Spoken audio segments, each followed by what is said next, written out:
Today is Wednesday. You know what that means. I don't know what that means. Secular Ultra Quran Day. Is that what that means? Yeah, it does. It means that every single Wednesday. And I heard from Googling for a little bit that today we're going to cover some interesting cosmological details about Islamic theology. Well, wowie zowie there, Wow. Lawrence. Wow. I'm sure glad that we're covering that today. Oh, geez, I thought we were just going to feign depression. I am super excited. I've got the Study Quran and the Quran Project Quran and the Penguin Classics Quran here with me. All right. What have you got with you today? Well, today with me, Ruben, Depression. I have severe depression. And we're laughing about it at your expense. I'm so sorry. Good stuff. Good stuff. Okay. I have there's the thematic commentary on the Quran. We have Qurans from Abdul Yusuf Ali and Maulana Muhammad Ali, and the Quran and the Bible from Gabriel Said Reynolds. That's what we got. Well, wowie zowie there, Wow. Lawrence. I say we should get started. I'm not doing that. I was like, this. He is gonna run out of steam for Woo, that one. you're That's going to hurt me like- to death. That's some YouTube shit. Yeah, man. Right. No. The thing is, I am positive that the reason those videos are so highly edited is because they need to fucking stop for a while. Mm-hmm. They can't just keep going. How does that one guy do it? I who's don't that know. one guy? Yeah, Steven. I always called him Whistler, but it's not. Right? Simon Whistler? Simon. There you go. He's never like that. But he just talks all day. He does, yeah, but I never mean, like that. He never has that like super exaggerated like He I'm a YouTuber, welcome to the channel. Like he never does that. It's like a quarter of that. Wait, when? He has energy. He definitely has energy. He has energy. He has nerd energy. He doesn't have whatever the fuck that was. Okay, yeah, no, What? that's hype. You That's mean synthesized he hype. doesn't just Pep. talk like this Jesus all Christ. the time? No. Wow, doesn't do that. Lawrence. Why not? Anyways, That's great. We have a religious text to read. Mhm. Yeah. So what kind of stuff we're covering? Theology. We're covering. Yeah, so we're moving into I think at the very end of this, we're gonna be getting into Moses. I feel, or I think that's next episode where we actually start Moses.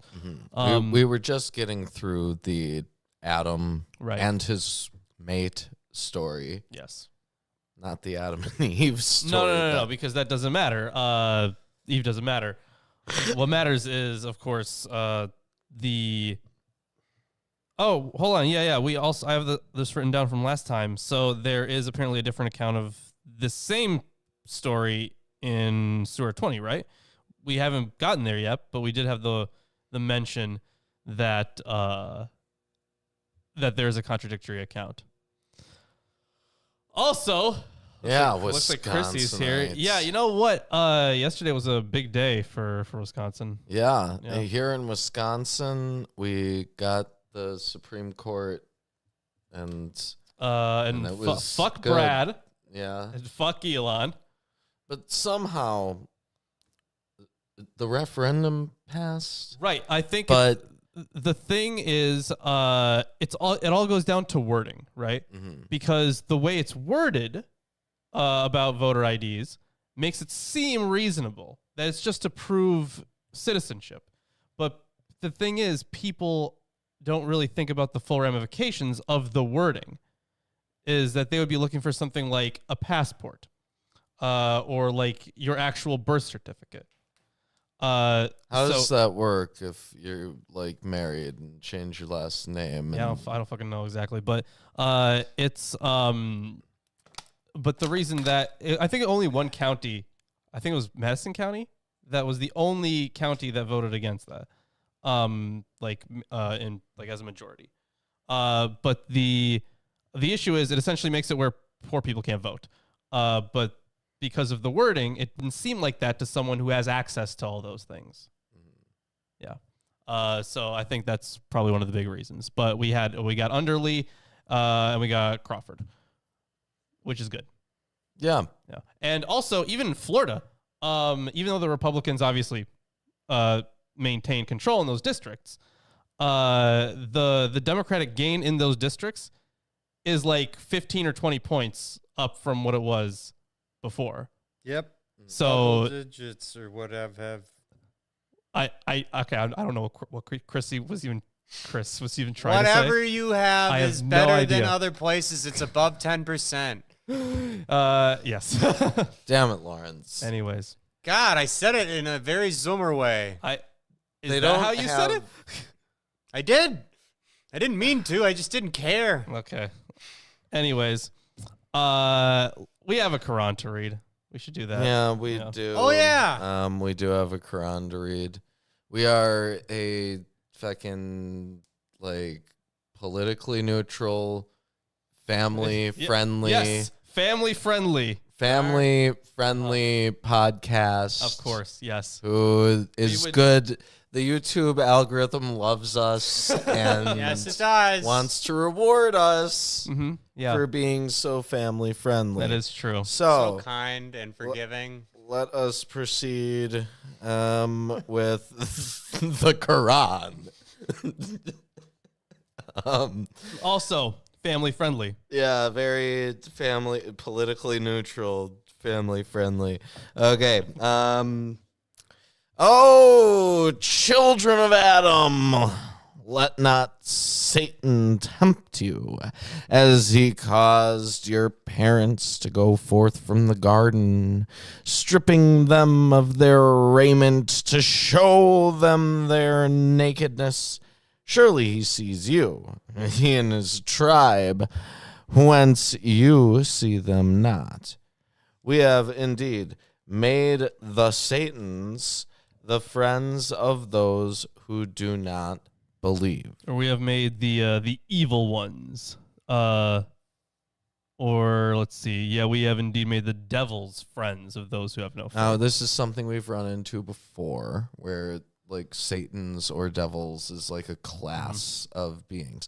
Here, though, they're saying that even though you can't see the jinn, right? Yeah. Among whom Sometimes. is Usually. Iblis, who is a jinn, Yes. and who we refer to as a Satan or the Satan. Right. Yeah. Even though you can't see them, they can see you. True. Yeah. Although sometimes I have heard that this is from the Muslims I've spoken to. They're like, once in a while you do like they will say that you can see them, but you can't see them in their true form, I guess. Because they would be us. They would be like people. People could just be jinn. So like they will outline their Don't tell them experiences that. with You're jinn. going to give it away. Then they'll know. That's what I was told. So like skinwalkers. Almost. But the thing is, like, some are like good, right? Not all jinn are bad. Or like dragons who just straight up polymorph into humans in D&D or fucking fantasy. Oh, sure. Yeah. But like some of them are good, right? Sure. Yeah. So it's Blatantly. kind of like that, except jinn and not dragons. Well, D&D has a very racist way of determining which dragons are good and which ones are evil. Yeah, it's Sounds like D&D. It's It's literally just based off of their not skin color, scale color. That's hilarious, actually. Dun, dun. That's wild. no, but to be fair, here. Let me ask you this: think of a color, and then it's probably evil. Think of like something like I don't know, like a jewel or whatever. Okay. Probably neutral. I see. Think of some precious metal. It's probably good. Okay. Very racist. Right. I see. They hate colors, and they only like gold. Okay. I mean, that tracks the dragons. They like- Shit, they all really right, like I gold. guess. Yeah. Isn't that like a thing I about meant them? gold dragons were like the best, basically. I mean, isn't that a thing about that? Yeah, they're people too. Like there are stories they're about individuals. Okay. You can't just talk about an entire species of fantasy creature. Yeah, apparently as not. if they're the same person. Sure. Apparently that's offensive now. Thank you. Yep, That's yep. why we're Canceled. don't care about that. Yeah, all right. All right. I'm canceling you, Lawrence. Although I'm curious in this text how they say that they shed their raiments, right? Or stripping them of their raiment to expose their shame. So in the Bible, they realize that they're naked, right? Here it says that they were stripped of something. So in verse 20. Well, in the previous verses, we were talking about raiments. We were, yes. And so I think it's supposed to follow from there. But, Oh, yeah. So, it was translated as adornment. However, rish, however, means feathers, and other translators follow the literal meaning. Karai seems to follow the opinion of exegetes that rish can metaphorically mean any sort of decorative apparel. However, as this verse follows the report of Adam and Eve's losing their heavenly raiment and the report of their expulsion from paradise, it may be connected to Genesis 3, which mentions that God made tunics of skin for Adam and Eve before they left the garden. How does that show up in the Bible here? So Genesis 3:21 is what they're citing. So does this go back to the idea that you're initially spirits, or that they were initially spirits and then they were given skin, human flesh as like clothing? Because we've read about that a few times, right? Could be, but I don't think that was the implication. They were created by clay, by the angels, and that's right. Yeah, we did have that verse. Yeah, you're right. Yeah, man called his wife Eve because she was the mother of all living, and the Lord God made for Adam and for his wife garments of skin and clothed them. Yeah. Mm-hmm. When they commit an indecency, they say, "We found our fathers practicing it, and God has commanded us thus." Say, "Truly, God commands not indecency." Do you say of God that which you know not? Say, "My Lord has commanded justice." So set your faces toward him at every place of prayer and call upon him, devoting religion entirely to him. Just as he originated you, so shall you return. Anything to say about these verses? I'm still trying to find the one where you just... Oh, so that was 29, right. That you just finished, right? Mm-hmm. Yeah. So I mean, on verse 28, the end there, where it says, "Do you say of Allah what you know not?" This one, it kind of seems like it's supposed to be a rhetorical question, right? Mm-hmm. And I'm trying to find some. It doesn't seem, from what I'm finding, that there's much commentary. But even from the context. So yeah, say, "No, God never commands what is shameful. Do you say of God what you know not?" So I'm a little confused on this verse because people attribute things that they don't know to God all the time. Mm-hmm. Like that's like one of the main arguments for God used even in the Quran. Yes. Although I guess they would say that they know it's from God. Indeed. But they don't actually know it's from God. No, they don't.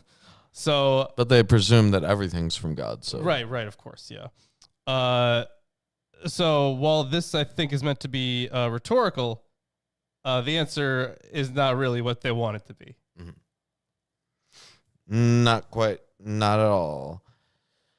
Some is rightly guided, and some are deserving of error. Truly, they took Satan's as their protectors apart from God and deemed them rightly guided. Well, I guess that goes with the whole like, oh, Satan's or devils will be their friends, right? Mm-hmm. So we've had prior warnings not to do that. Right, yeah. But yet we continue to. Some people.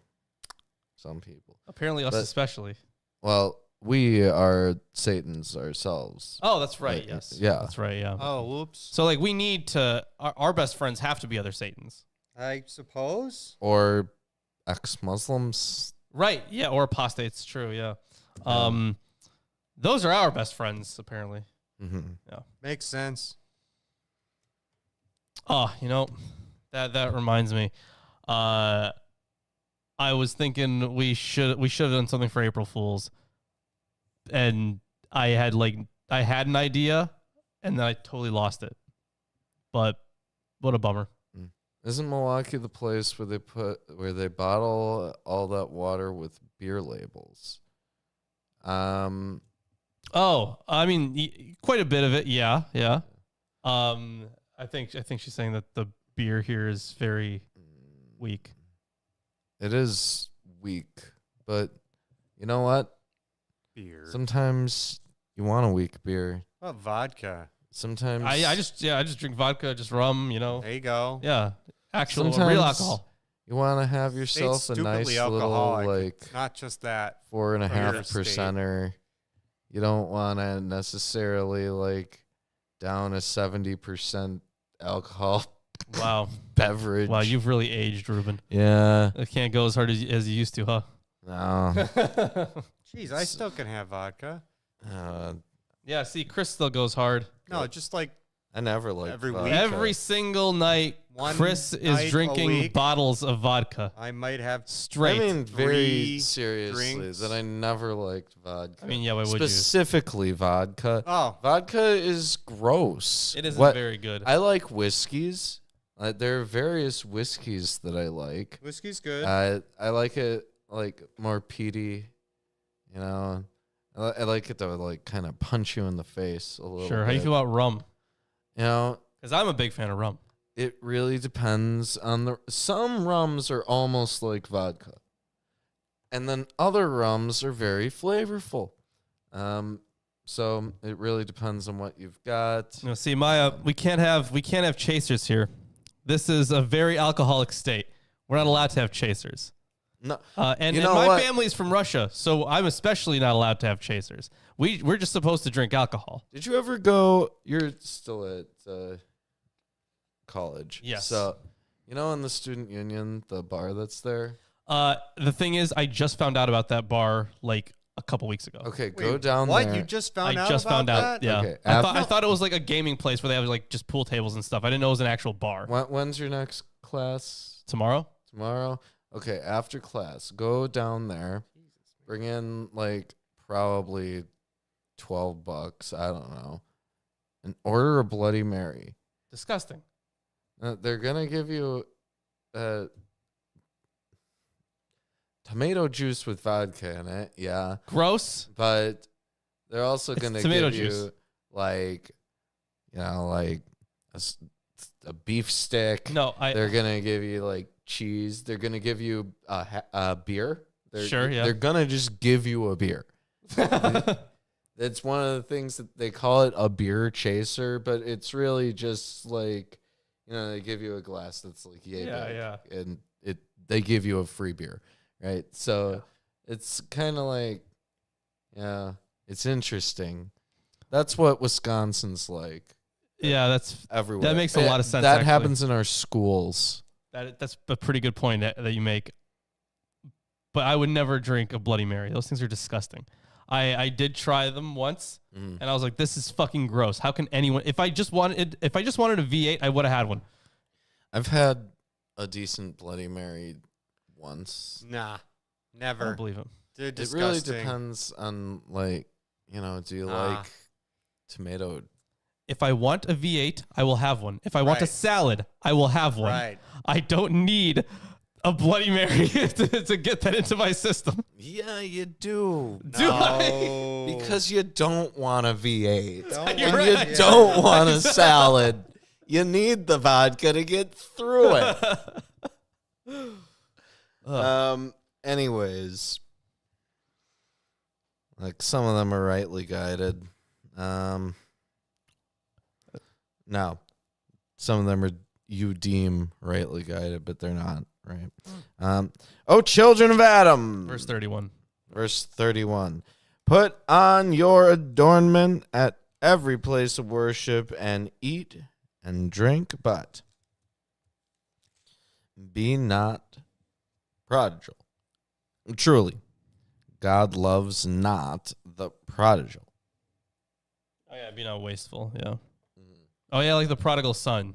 Yeah. Profligate? What? Was that the word? Prodigal. No, the other. Was there a word? Wasteful? Damn. Needlessly and recklessly wasteful. Oh, right. Yeah, okay. That's profligate. That's okay, the word. Okay, that's the word you're looking for. That's the word that's in here. Well, that fits too. Okay. It's fun. Yeah. Anywho. Say. Now, when it comes to, before you... Wait, you know, I'm telling you what to say. Okay, and fine. then What to you have to say. say it. Okay? okay. Say. No. Who has forbidden the adornment of God which he has brought forth for his servants and the good things among his provisions? Who has forbidden the adornment of Allah, which he has brought forth for his servants and the good provisions? Is that close enough? I sure hope Almost. Say, these are for those who believe in the life of this world, and on the day of reckoning, they are for them alone. So these... Thus, Okay. do we expound the signs for a people who know. There's more instructions to say things throughout, so we're not going to do that. We're not. That was a one-time bit. Oh, So it tells you to put on those adornments every single time you pray, right? So now we're talking about the not just their skin, right? Because it went from like a very literal interpretation of like clothing them, but they are kind of reframing that in your garb for prayer, the way you're supposed to be dressed for prayers. So it seems that they're taking like this idea of Adam and Eve when they realize that they're naked, or when they're stripped of their proper adornments, they are no longer fit to be like praying. Mm-hmm. So that is why here you're told that you do need to have these proper adornments. Yeah.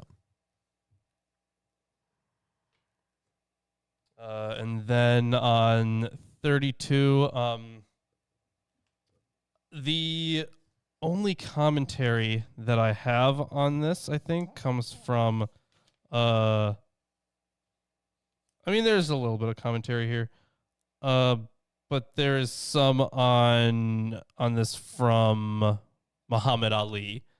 It's Maulana Muhammad Ali, but we're just going with Muhammad Ali, who says that the meaning is, verse 32, the meaning is that in the life of this world, the believer and the disbeliever equally profit by the good things, but in the life after death, all good shall be exclusively for those who have accepted and acted on the right principles. Whoa, because I have much more substantial commentary than Good, that. because Muhammad Ali is not a great commentator. Let me tell you something, Lawrence. Verse 32 is important as all heck, because the verse reaffirms the lawfulness of adornment, which God has provided for human beings, as in verse 26, and chastises all those, like the idolatrous Meccans, who would forbid such adornments arbitrarily. Adornment here is elsewhere may be related to clothing, but may also be related to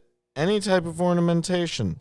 Some connect this verse with a hadith, in which the prophet instructs one of his followers to avoid excesses in asceticism and to reject the ascetic impulse to abstain from, among other things, owning property, eating meat, having children, or wearing perfumes. All of these might fall under the category of worldly adornment. But this verse and various hadith indicate that such things are lawful so long as temperance and propriety are maintained. Such adornment is for the believers in the life of this world, that is to be enjoyed here, and on the day of resurrection, it's for them alone. This indicates that though both believers and disbelievers may enjoy various kinds of adornment in their earthly lives, in the hereafter, such adornment is for the believers exclusively. All right. That's a lot of commentary. No, we've seen more. Yeah. Much more substantial than what Muhammad Ali had to say. Yeah, that is true. And less apologetic. Mm-hmm. Let's continue. Say, my Lord has only forbidden indecencies, both outward and inward, and sin and tyranny without right, and that you should ascribe partners unto God, for which he has sent down no authority, and that you should say of God that which you know not. And for every community, there's a term appointed. When their term comes, they shall not delay it by a single hour, nor shall they advance it. Yeah, so this is so verse 34 is about the prescribed times for things. Mm-hmm. Now we have that in the Bible as well, especially In Ecclesiastes. Right, yeah. So the verse 33 near the end there. So again, we get the whole like don't give partners to them. Are you in Ecclesiastes in the show with Aaron yet? No. How far are you? We're just getting to this week First Chronicles. Oh. Yes, which means there's gonna be a genealogy. I still have to get through because Tomer has been sending me some of his notes. Well, Because I want to keep that stuff as condensed as possible because it's 9 chapters of a genealogy. Because of that, I'm going to be going over Tomer's notes to be like, okay, we're going to cut this or we're going to cut that or we should add something here or we should rephrase this in a certain way. So I'm going to be going over his notes just so we could shorten it down because I do not want to spend many weeks in a genealogy. You know, when we did it initially, you proposed that we skip it. Did I? Yeah, that was the first time we reached a point in the Bible that you proposed we skip because of how useless it was to us. Right, yeah. And I was like, no, we can't skip part of the Bible. Nope, can't skip We need to anything. actually read the whole thing. Right, yeah. And That was a good call. And was it a good call? No, it was a because good what call, have but you it gained sucks. from reading those genealogies? I could just say that I did. That's yeah, it. Yeah, you can That's say that you literally did. it. That's it. Yeah. Ooh. Using Tomer's notes, yeah, good. that is quite funny. Now, I will say that maybe Aaron will have something interesting to say. I mean, he's not a genealogist, Right, yeah. but he's always had an interest in trees. In trees. You know, like yeah, he's going to teach us about evolution trees, and shit. Yeah. You know, it does have family trees. Sure, yeah, it does.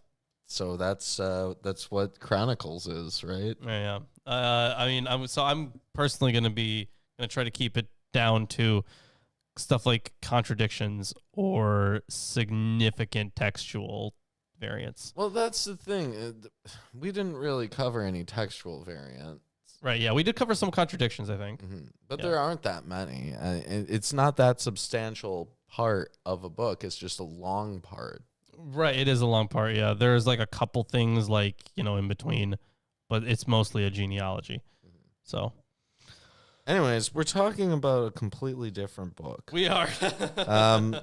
And maybe that's because this part of the Quran is well, I did a little repetitive. I did want to say that we get in verse 33 at the end there. So aside from ascribing partners to God, which we've been told not to do a million times, he has not, because he has not sent down an authority, and that you should attribute to God what you do not know. Same thing as in an earlier verse, right? Yeah, we've seen this stuff before. Yeah. Let's move on. Oh, children of Adam. Oh, children of Adam. Close enough. Should there come unto you messengers from among yourselves, recounting my signs unto you? Then whosoever is reverent and makes amends, no fear shall come upon them, nor shall they grieve. But those who deny our signs and treat them with disdain, it is they who are the inhabitants of the fire, they shall abide therein. Well, at least we get more confirmation about those apostles, those people that are meant to, comes from literally the word meaning send out. But from Arabic, it's probably totally different etymology. But either way, it's someone that's being sent out to give you his signs, right? Are they messengers in the sense that Muhammad is a messenger, right? Do they have... I think so.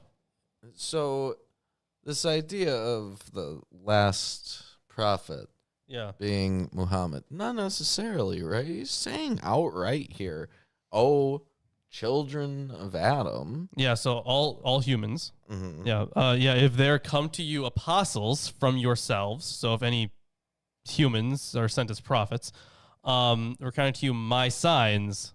So no, wait, never mind, because we have to remind that this is in the framing device of we're just following the fall from the Garden of Eden. Yeah. Right, so this isn't necessarily something that refers to people in Muhammad's time or their after. Right, yeah, but they're saying for the future, listen to his prophets. Yeah. So maybe it's another appeal to people to listen to Muhammad.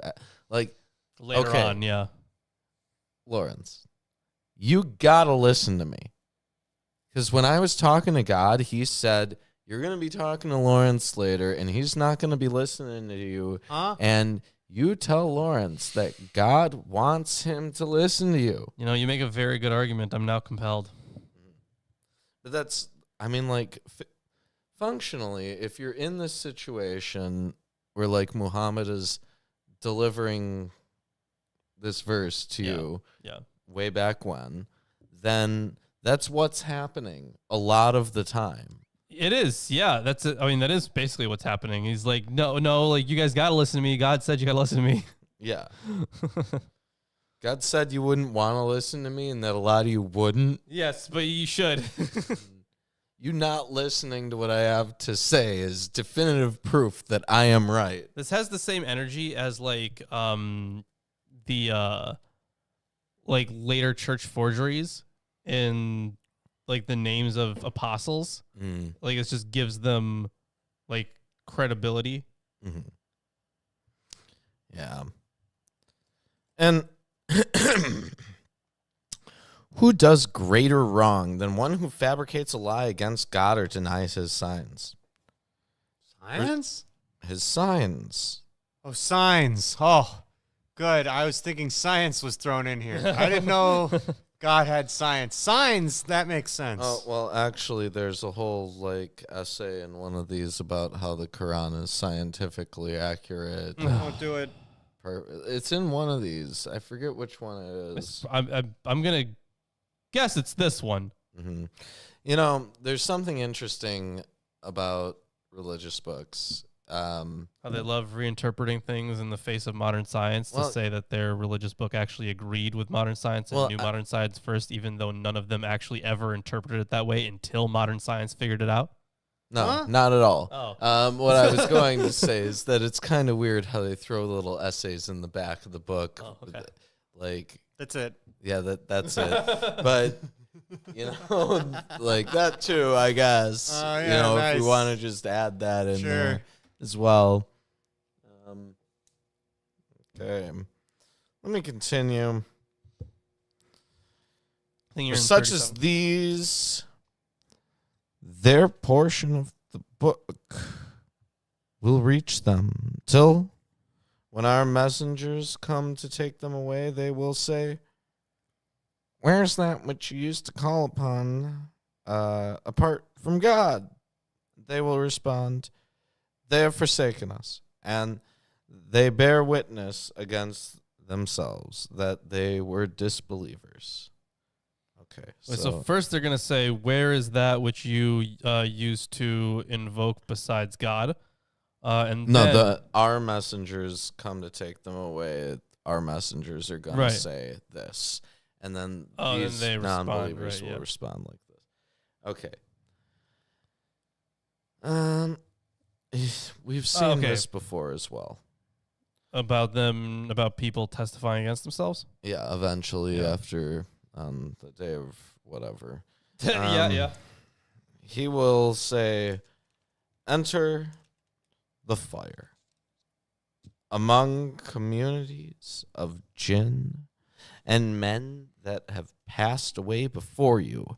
Every time a community enters, it curses its sister till when they have all successively arrived there, the last of them will say of the first of them, "Our Lord, it was they who led us astray. So give them a double punishment in the fire." He will say, "For each of you it shall be doubled, but you know not." All right, so it is double for each of you, but you do not know. So I guess that they have. Yeah, I mean, it's saying that they have no idea that it is doubled for them. Yeah, it indicates that their request is granted in a sense, but that the doubling of their leader's punishment in no way diminishes their own punishment by comparison.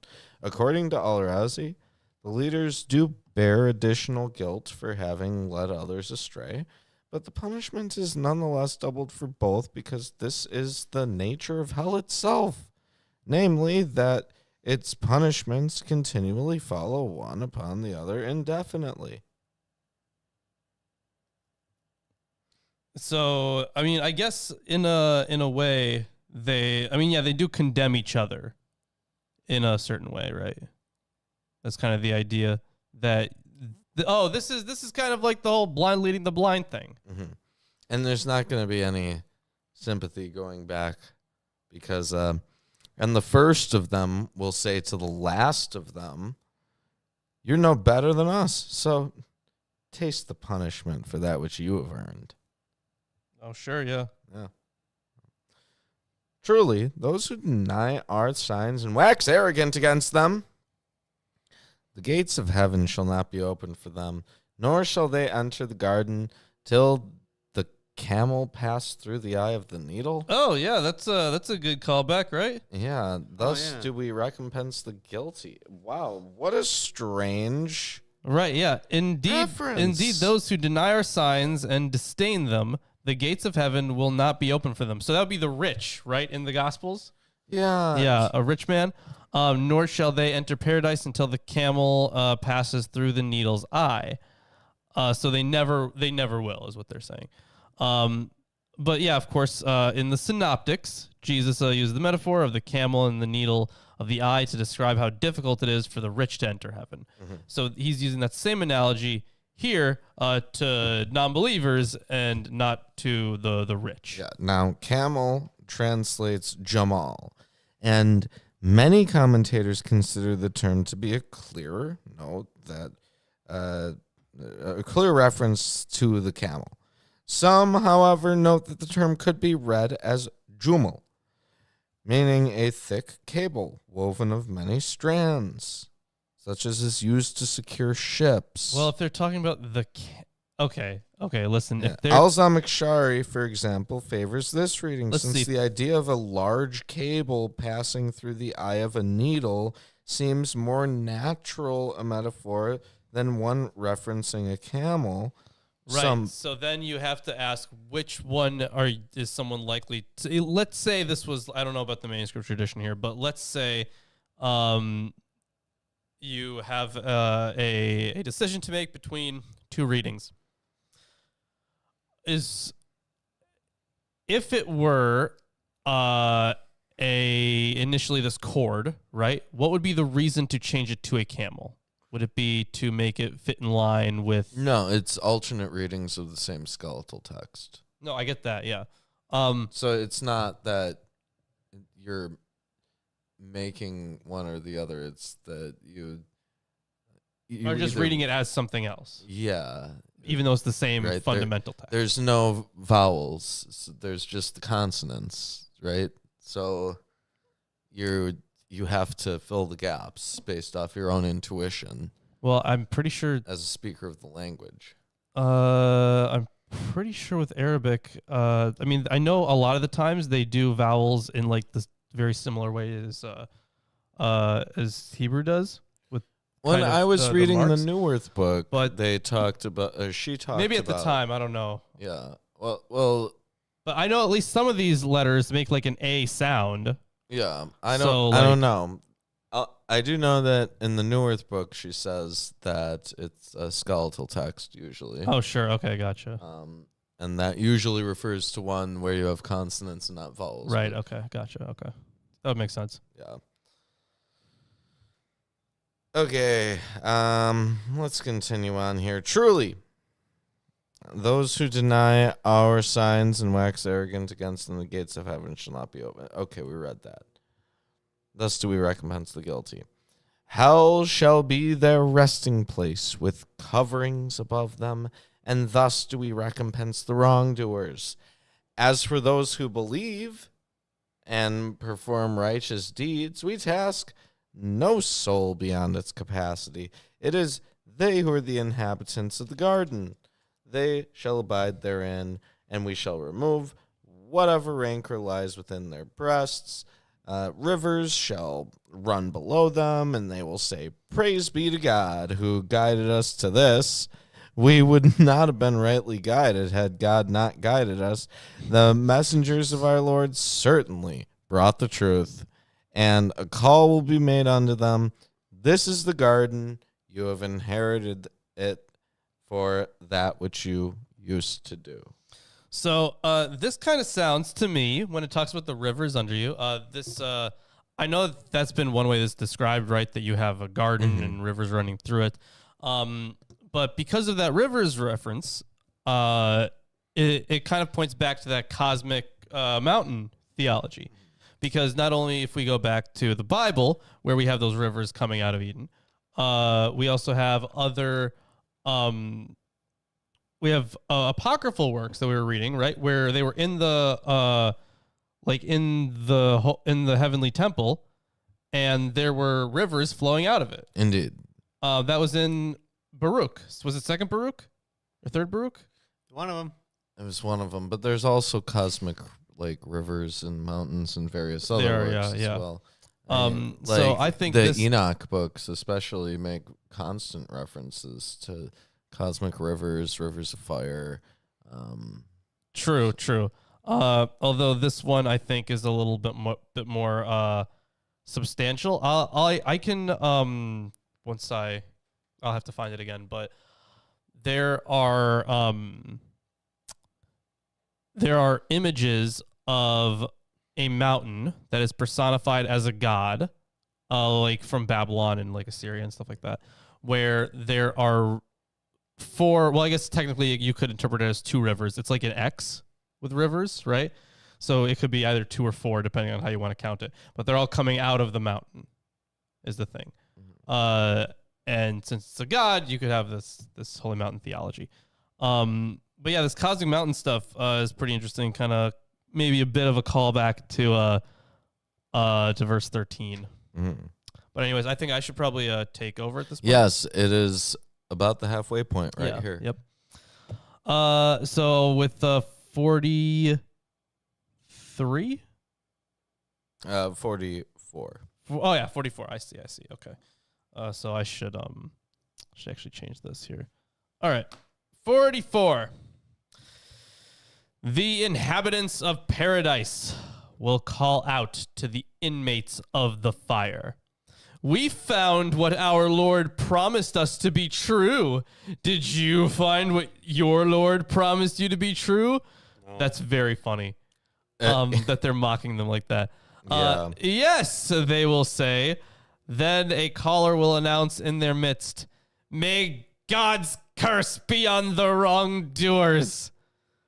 Those who bar others from the way of God and seek to make it crooked and disbelieve in the hereafter. I guess that's a little clarifying note for wrongdoers.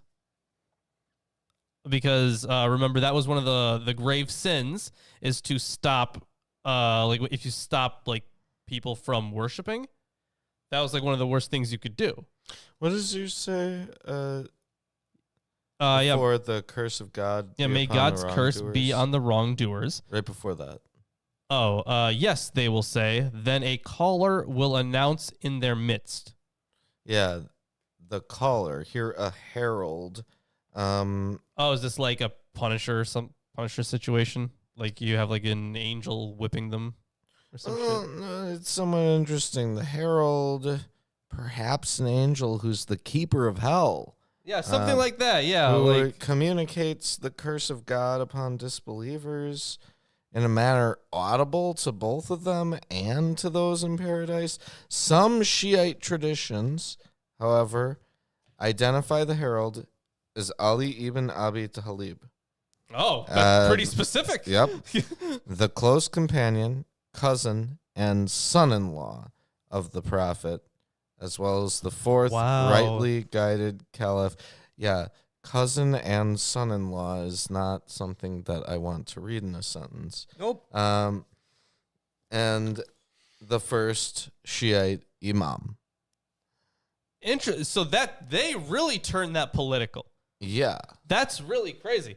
Because the whole thing about this is gonna be very errated. If you don't know the reason why Shia and Sunni are against each other, it's about because Muhammad didn't say who was gonna take over the faith, who's gonna be the new head of the religion before he died.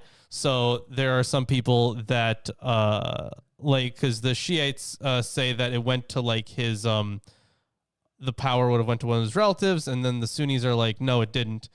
We don't accept this guy's authority. And you have this whole list or this whole lineage that goes down from, was it Ali? I forget if it was Ali or if it was somebody else. I forget the name, but, this lineage kind of goes back, supposedly to him, and they still have their own, a descendant that is still viewed as the head of their religion. It's kind of like a pope in many ways. So not every person in Islam would recognize, or not every person in Christianity recognizes the pope, right? Only the Catholics do. But they have this tradition that stems back all the way to Peter, supposedly, right? So it's kind of like that. It's similar. We should make a video about the first pope. No. Oh boy. Okay. I could. It's not Peter. I know it's not Peter. Yeah. But the thing here is, this seems like the way that it was interpreted later, right? Mm-hmm. Was a very clear attempt to gain a political foothold. Mm-hmm. They're oh, well, if we interpret it as this specific person, then it's clear who should control or who's to be the head of the religion now. Yeah, the first imam. The first Shiite imam. Yeah, exactly. Interesting interpretation. Mm-hmm. All right. That was the end of that verse, right? Yeah. Yeah, it was. Okay. So on to 45. Oh, yeah. Sorry, I already read 45. Yeah, those who bar others from the way of God and seek to make it crooked and disbelieve in the hereafter. Those would be the wrongdoers, I'm thinking. Mm-hmm. Those who turn from the way of God. Right, yeah. Verse 46, there will be a veil between them. And this that is between the people of paradise and the people of hell. Right, yes. And on the elevations, or I'm guessing heights or mountains, I'm guessing that's supposed to be. The heights, yes. Yeah, the heights. I'm going to see what, the elevated places. We're going to get back to that. The high places. Yeah, sure, yeah. And on the elevations will be certain men who recognize each of them by their mark. They will call out to the inhabitants of paradise, peace be to you. They will not have entered it, though they would be eager to do so. When their look is turned toward the inmates of fire, they will say, our Lord, do not put us among the among the wrongdoing lot. Yeah, those those upon the heights. But don't hold on. I want to save this until after this section because it all kind of it goes. I'm going to read through verse 50, and then we're going to get back to the commentary on this. Okay. So the occupants of the elevations will call out to certain men whom they recognize by their marks. Your rallying did not avail you, nor what you used to disdain. Are these the ones concerning whom you swore that God will not extend them any mercy? Enter paradise. You shall have no fear, nor shall you grieve. The inmates of fire will call out to the inhabitants of paradise, pour on us some water or something of what God has provided you. They will say, God has forbidden these two to the faithless. So quite a bit on this. Yeah. So first of all, it's almost purgatory-like, where you have this separation those, between heaven and hell. Those upon the heights occupy a middle position between paradise and hell, and represent Muslims who had been negligent or slacking in their good works. This is also where whose good the and name of bad the works book, are nearly equal. This is also where the name of the book comes from. Mm-hmm. I think it was Araf, right? Mm-hmm. So this is supposed to be Araf, this kind of middle point.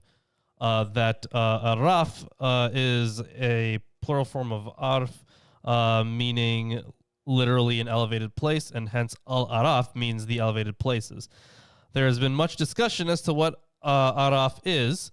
The majority of commentators say that it is the hijab or veil spoken of in the previous words, or the sur or wall spoken of in 57:13, while others, among whom are Hassan and a name I definitely can't pronounce, hold that Allah Araf is only equivalent to Allah Marif. I'm not even going to continue on that, but it means knowing the inmates of paradise and the inmates of hell.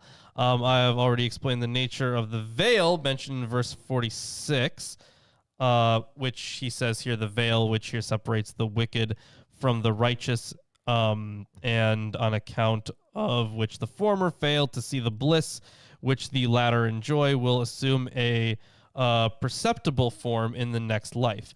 Thus, it is not distance that separates heaven from hell, but only a veil, and they hear and even see one another. Now, to me, that sounds similar to, but not the same as, remember, when in the Apocalypse of Abraham, he was going up through heaven, right? Yes. And he was looking into what could have been hell, or it was potentially, I think one of the layers had hell, right? Mm-hmm. And one of the layers had like someone transforming into an angel or some shit, which was also kind of crazy. Well, the mystic traditions literally would often involve veiling, so like you would hallucinate. Oh, sure, okay.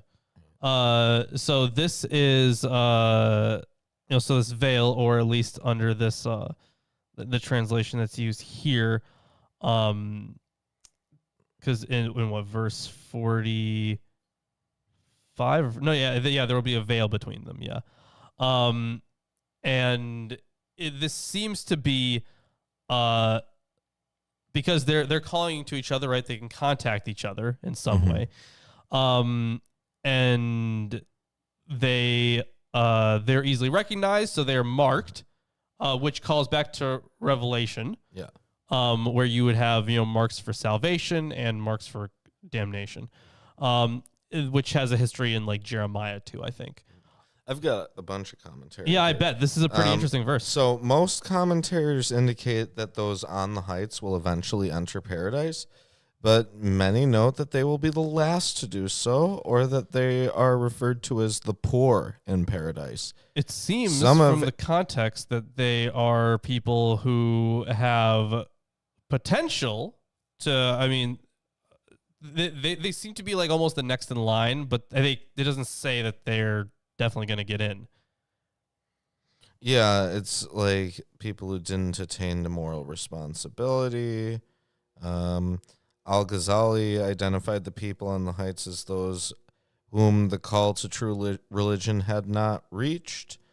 They thus occupy this space between paradise and hell, where they experience peace but have neither the joy of being brought near to God nor the torment of being distant from him. Although a literal reading of the verse seems to support the idea that the people upon the heights are believers whose moral record is deficient. Some Sufi commentators identify those upon the heights as the people of gnosis, or spiritual knowledge, who have transcended both paradise and hell because they've left the trappings of the soul and its pleasures behind and are occupied only with the contemplation of God himself. According to the latter interpretation, those have not yet entered paradise, but hope to do so is a reference to the people of paradise, not to the people of the heights. Oh, this is kind of interesting here. So he, so yeah, you have, see, I was, mostly concentrating on the marks, that veil, right? But Gabriel Said Reynolds has a different concentration. Sometimes understood as referring to the whiteness or blackness / darkness of their faces. Yeah, they had some pretty weird interpretations back then. It could have been a bunch of things, though. So it's unclear in this passage if the occupants of the elevations are in an especially high place in heaven, or rather in a space between heaven and hell. It seems like they're between heaven and hell. But either way, as pointed out by Bell and Rudolph, this passage seems to have a particular relationship with the story in Luke of the rich man and Lazarus. One might compare... $4.99 from Ernesto. I don't want to mispronounce your last name. Keep up the good work. Thank you very much for the $4.99. Huge. People need to follow in Ernesto's footsteps, as he is the foremost among you all. Yes. Indeed. Continuing on here. He says that he connects it with the rich man and Lazarus. One might compare in particular verse 46 with this mention of a veil or hijab with Luke 16:26 and verse 50, which has the damned ask for water with Luke 16:24. I see. So just okay. So he cried out, "Father Abraham, pity me and send Lazarus to dip the tip of his finger in water and cool my tongue, for I am in agony in these flames." Abraham said, "My son, remember that during your life you had your fill of good things, just as Lazarus has his fill of bad. Now he is being comforted here while you are in agony. But that is not all. Between us and you, a great gulf has been fixed to prevent those who want to cross from our side to yours or from yours to ours." I would have to look at the Greek for that. But that is an interesting interpretation there that he made that connection, because I was tying it into salvation stuff and to and to cosmological stuff, which I think still has a value in it. But it is interesting that there is that close connection there to Luke. I could totally see it. Why don't you continue? Sure. Verse 51. Yes. Those who took their religion for diversion and play, and whom the life of the world had deceived. So today we will forget them as they forgot the encounter of this day of theirs, and used to impugn our signs. Same condemnation of people who don't take their faith seriously. Right. We've gotten 100 times throughout the Quran, I swear. Yes. The Quran, is, despite being a short book, comparatively, repeats itself a lot. Yeah. More than the Bible. Way more than the Bible. Maybe it's the same amount of times, but because it's so short in comparison, it feels longer. The frequency is Much like higher, tripled or something. Yeah, absolutely. Certainly, we have brought them a book which we have elaborated with knowledge, as guidance and mercy for a people who have faith. Do they await anything but its fulfillment? The day when its fulfillment comes, those who had forgotten it before will say, our Lord's apostles had certainly brought the truth. Do we have any intercessors to intercede for us? Or could we be returned to the world so that we may act differently from what we used to? They have already ruined their souls, and what they used to fabricate has forsaken them. So this is it's like asking for an intercessor, very common thing. That was supposed to be people like Moses, people like Jesus. These, even Abraham, right? These are supposed to be the intercessors. And now the essential idea here is that it's too late, it looks like. Right. Nobody can help you. Right. At that point. This should be the final word. But it's really unfortunate because they're like, well, God could prove to you that he exists, but on the day that he's going to, you should have listened to his prophets, to the apostles he sent. Yeah, you're going to be sentenced to like eternal damnation because you were waiting for proof. Yeah, how could you wait for evidence when all the proof you need is look at the trees? It was all so simple. Yeah. Keep reading. Yeah. So verse 54. Your Lord is indeed God, who created the heavens and the earth in 6 days and then settled on the throne. We'll get to that. He draws the night's cover over the day, which pursues it swiftly. And he created the sun, the moon, and the stars, all of them disposed by his command. Lo, all creation and command belong to him. Blessed is God, the Lord of all the worlds. So this sounds like a prayer. It does, yes. And there's not too much commentary. Although creation in 6 days has been understood literally by some, as it has been in certain Jewish and Christian interpretations, the 6 days mentioned here are not necessarily meant to be understood as 6 24-hour periods, since the Quran also states, truly a day with your Lord is 1,000 years of that which you reckon. Some thus consider each day to be 1,000 years. The latter duration is also considered symbolic by some commentators. The symbolic and not literal meaning of 6 days has been discussed in other Islamic sources, including the works of Islamic scientists. When he says here, he draws the night's cover over the day, which pursues it swiftly, that almost makes it explicitly a literal day, because it's literally describing what happens in a day. Right. So, like, to me, that kind of is the nail in the coffin for it's it. very obviously the language that you would use if you were describing a literal day. Right, yeah. But it also could. Right, be symbolic or metaphorical. Yeah, I swear.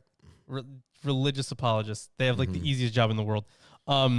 So, the Now, this translation does also use 6 days, but they do point out that the creation in 6 days is, of course, metaphorical. He says here in, this is Roman numerals, 44:14, the days of God refer not so much to time as to the growth in us of a spiritual sense, a sense of sin and a sense of God's mercy. And then this one, how do they do it? This one actually translated as periods, 6 periods. It says here for Yaum as meaning a period or whatever period it may be. Okay. He has, C13b, the 6 periods of time in which the heavens and earth are created refer, in fact, to the 6 stages in which they have grown to their present condition. 6 stages. They're talking about days. Yeah. This is how things were interpreted back then. Mm-hmm. They didn't have like ways of telling how old the earth was, and if they were working on, what was believed at the time in Christian and Jewish circles, it would have been 6 days. Well, this is the eternal word of God, right? Directly, and therefore it doesn't matter when it was written. Right, yeah. Yep. I think it's pretty obviously a 6-day creation. Although he says it's just the settling on the throne too. That's actually super interesting because it takes this kind of inauguration approach where once okay, so in the Bible there are hints of like this battle with chaos in some sense. They're scattered throughout. The language has mostly been like reworked and coded. You kind of have to read into it a little bit in order. No. The thing is, there's some verses that are pretty explicit about it because they reference like the actual like Rahab and shit like that. Yeah. There are verses that are pretty explicit. But then there are other ones where there is plenty of debate about. But this kind of battle in many cases, or it's often associated with an enthronement scene. Now, I don't know if I'm fully even convinced of that being an enthronement scene, but you certainly do in the period have, or at least the time the Bible was written, you would have had this idea of once you kill like the former top god, you get to be the new top god and you take his throne.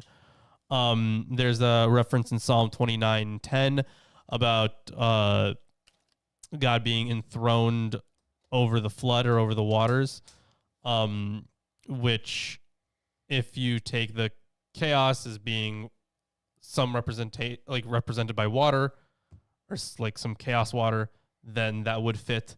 Although again, that's one of the ones where there is argument over. Right. Yeah. You've got to have some kind of Babylonian background. So yeah. I think the language itself was just co-opted. Mm-hmm. They just used that language. They didn't necessarily have the same idea of a chaos conf, but right. Yeah. Which is what that idea is called, by the way, a chaos conf. Why don't you I will continue. Carry on. Yes, so on to verse 55. Supplicate your Lord beseechingly and secretly. Indeed, he does not like the transgressors. So, do you have anything on 55 there? Well, it's very short. It is. Beseechingly and so like in public and in private. Humbly and in secret. Oh, okay. Oh, humbly. Yeah, right. That makes sense. Beseeching, yeah. Not and like secret, to be super public about it. Seeking like public recognition. Indeed, he does not like the transgressors. Do not cause corruption on the earth after its restoration, and supplicate him with fear and hope. Indeed, God's mercy is close to the virtuous. Mm-hmm. It is he who sends forth the winds as harbingers of his mercy. When they bear rain, when they bear rain laden clouds, we drive them toward a dead land and send down water on it. And with it we bring forth all kinds of crops. Thus shall we raise the dead. Maybe you will take admonition. So the idea that God sends forth the winds as tidings of his mercy is also found in other verses. In these verses, God's mercy is closely associated with rain, which Al-Zamakhshari describes as among the most majestic and beautiful of God's blessings. The mention of winds in the plural form is generally a sign or harbinger of divine mercy and bounty, although wind in the singular is also invoked in certain verses as a destructive force under God's command. Similarly, the heavy-laden clouds portend life-giving rain, reviving a land that is dead. Here, as in many other places, the revival of drought-stricken lands through rain is offered as a metaphor and a symbolic proof for the resurrection of human beings after their death. But a rainstorm can also prove destructive. That is, something to be both feared and hoped for. And the image of a gathering storm invoked in this verse may also serve as a potent reminder that one must always call upon God in fear and in hope. So that's on this bit. Okay. Continuing on then. The good land, its vegetation comes... Milwaukee, What? the good land. Oh, right, yeah. The good land, its vegetation comes out by the permission of its Lord. And as for that which is bad, it does not come out except sparsely. So it also comes out. Thus do we paraphrase these signs variously for a people who give thanks. This verse might reflect the parable of the sower, although it is not clear that the Quran is using land metaphorically for humans. Mm-hmm. Matthew is asking, is controller leadership being passed on? Wasn't it common in the area to pass it on the family line, but specifically with some sort of test? Well, biblically, it's specifically like what... like your familial relationship. Right, yeah. Just like the son is usually the next one, or if you it's like a matter to, like, of inheritance. yeah, or if you like adopt like a son, or but even then, like you still have some cases where like they kill like the guy before him and they install a new guy. So there are. But in addition to that, there's also like we read over some inheritance laws already in the Quran, which they have that established. Now, it's not as straightforward as the Bible's inheritance laws. The Bible's inheritance laws are pretty straightforward. Yeah. This one is a bit more complicated, but I think the Quran does have actually more fair inheritance laws. Well, it provides something for female people. Yeah. So they at least they're not completely fucking shafted. That's great wording by me. Yeah. Anyways, female people is great wording by me. Yeesh, guys. Yeah, real bad day we're having. Yeah, we speak English, I swear. No, we do. We're not Russian plants. No, I'm definitely not a Russian plant. Not at all. No. You guys don't photosynthesize enough to be plants. We photosynthesize plenty. The prof. I mean, you're right. Oh, wow. So last verse of the day, 59. Do it. Okay. Certainly we sent Noah to his people. He said, "O my people, worship God. You have no other gods besides him. I indeed fear for you the punishment of a tremendous day." So we're going to leave you on a cliffhanger. We're coming up to stuff about Noah. Whoa, man. Yeah. Indeed. Yeah, so Noah, and then for the rest of the stuff next week, we're going to cover a couple of the other big names until we get to Moses, I think. Yep, there we go. That's what we got today. I thought that was an interesting reading with Araf. Yeah, That was very super interesting. well. Parts of it are interesting. A lot of it is repetitive, and that's is, something that's common in the Quran, right? You get like a little bit of juicy bits, and then there's a lot of like general Quran unbelievers mush. will go that's to hell. Unbelievers, God wants you to listen to me. Hey, you've listened to other messengers before. Why not me? Right, yeah.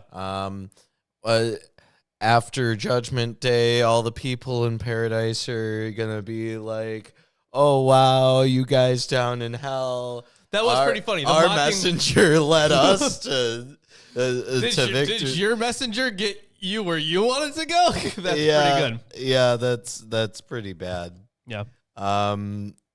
Anyways, but there's Oh, just a lot of see Matthew general mush around it. asking because of the Shia and Sunni thing. I mean, I would assume that there are different ways. I mean, there are different ways of passing down inheritance, right? So you could do it by choice, you could do it by election. Yes. Anyways, because there are plenty of ways to do that, it's and it wasn't made clear.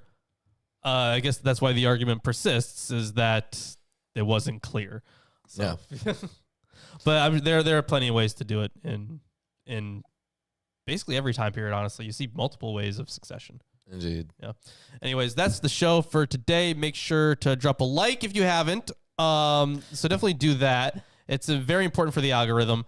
And hey, you people out there sitting in your seats, standing in your spots, walking along the lane, skipping merrily, doing what you will. Why haven't you checked us out on Patreon and given us like half of your paycheck? Yeah, half like, your paycheck. You could. Oh, fuck. What? The first Wednesday. It's the first Wednesday. Fuck. You know what? People, we'll do it next. We'll do it next week. Next time we're gonna give away a T-shirt. But if you want to get a T-shirt, yeah, if you want to get a T-shirt, we're okay. If you want that's our fuck up. We should have given away a T-shirt. But next week we'll do it. We'll give away the T-shirt for the month. We fucked up, but next week you'll get it. And if you become a patron by then, you'll be on the wheel. Yeah, so, that's like a great deal. You should hop now. on there right now. Drop what you're doing. Like you're like, oh, I gotta go like pick up my kid from dance class. Throw your kid out the car, and don't instead throw your kid out the car. But do go on Patreon, give us all your money, and that's then the important you won't stuff. be able We to also afford the trip to dance class. You won't be able to afford dance class either because you will have given us all of your money. Dance class sucks. Yeah.